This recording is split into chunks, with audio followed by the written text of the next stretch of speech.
Air quality still a slight concern this evening, despite it starting to look and feel a little better today.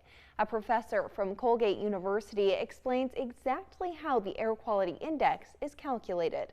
Eyewitness News reporter Shelby Pay has the story.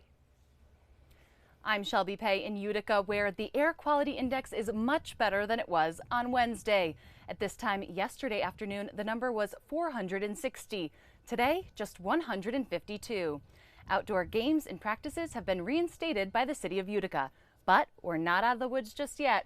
So I sat down with a professor from Colgate University earlier today to learn just how the air quality index is calculated and what we can expect moving forward.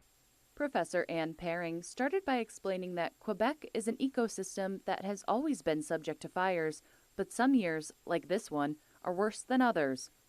And what's unique this time is that it's a very bad year, but also that the wind is blowing it in a direction where more people are noticing it.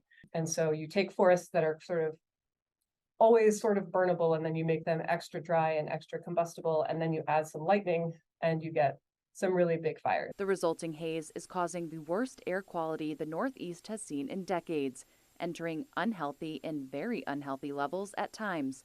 And this increased exposure can pose severe health risks for some.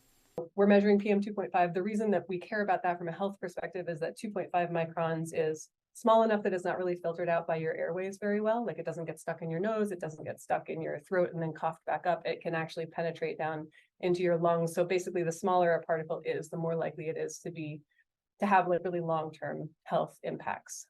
There's lots of studies to show that there are cardiovascular and breathing issues that arise from breathing any particles. And then there's some research specific to smoke that it is also, that your system responds in a worse way to smoke particles than they might to other kinds of more inert particles. She goes on to explain that this research is then taken into consideration when the EPA is calculating the air quality index.